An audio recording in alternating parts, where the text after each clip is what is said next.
Hi friends, ഇന്ന് നമുക്കൊരു experiment ചെയ്താലോ. അതിന് വേണ്ട സാധനങ്ങള് ഓയിൽ, വെള്ളം, ഫുഡ് കളറ്, സീക്വൻസ്, എഫർവെസന്റ് ടാബ്ലറ്റ്. ഗ്ലാസ്സിൽ കുറച്ച് വെള്ളം ഒഴിക്കാം. ഏകദേശം 1/4 ഭാഗം.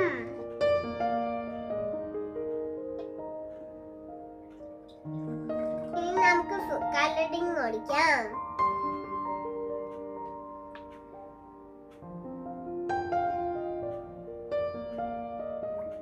ഇനി നമുക്ക് സീക്വൻസ് ഇടാം.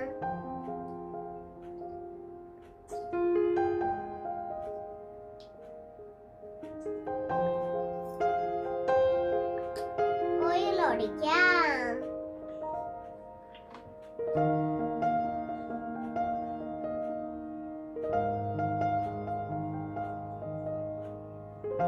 ഇനി നമുക്ക് എഫർവെസന്റ് ടാബ്ലറ്റ് ഇടാം.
നിങ്ങളുടെ ലാഭം നിങ്ങൾക്ക് ഇഷ്ടപ്പെട്ട ബൈ ബൈ.